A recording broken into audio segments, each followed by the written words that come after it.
Happy Wednesday. We are in Joshua 3.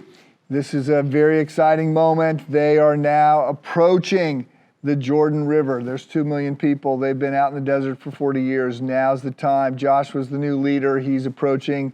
He's getting them to approach the Jordan, which is at flood stage, and to cross it. And he sends out word. He couldn't finish this yesterday. But he sends out word to all the people in the whole community. And he says, consecrate yourselves. So pray, confess sin, dedicate yourself, right? Get right with God, do whatever you got to do. I want no sin in the camp. When I was 10 years ago now, but I was sailing with a couple of my boys across Lake Michigan, and we got caught in a storm. I don't sail anymore since the stroke, but I didn't like to be out sailing if the wind was blowing much over 15 miles an hour. And let's just say there were gusts up to 45 miles an hour. And I saw this coming. We're out in the middle of Lake Michigan. Supposedly there's a 15% chance of thunderstorms. I see this dark cloud coming at it. It was very weird because I've never seen anything like this. I could see blue sky above it, but I could see way out this pitch black cloud that was coming at us. And then I could start to see the white water in front of it. And so the boys were both asleep down below, and I woke them up and I said, in essence, what Joshua said, consecrate yourselves. By the way, put on your life vest.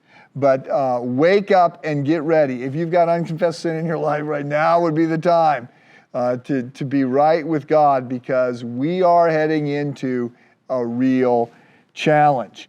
And so that's where they are headed. And then he tells them that they are to back up because the priests are going to go first, and they're going to carry the Ark of the Covenant. So the Ark of the Covenant, if you're a Raiders of the Lost Ark fan, this is what the Nazis supposedly wanted in Spielberg's spoof, because to have the Ark of the Covenant was in essence to have God with you in the camp, and God is going to go before you and you're going to win your battles.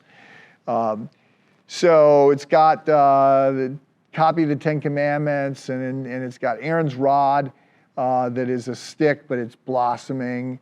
And you've got manna from heaven, talking about God's provision. So, by the way, a while ago I did this riff about how Jesus is the true and better, Moses and Israel and the temple and all that, and Jesus is the true and better Joshua. He's the one who's going to actually get him into the promised land.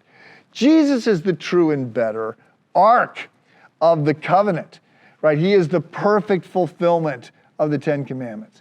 He is not just able to, sprout life. He is able to resurrect life. He is he's not just manna that falls on the ground a little bit. He's the bread of heaven. He's the bread of life. So Jesus is the true and better Ark. And so the priests are to take the Ark, which represents God's presence, and they're to go first. And everyone else is to be back, at least a half mile back.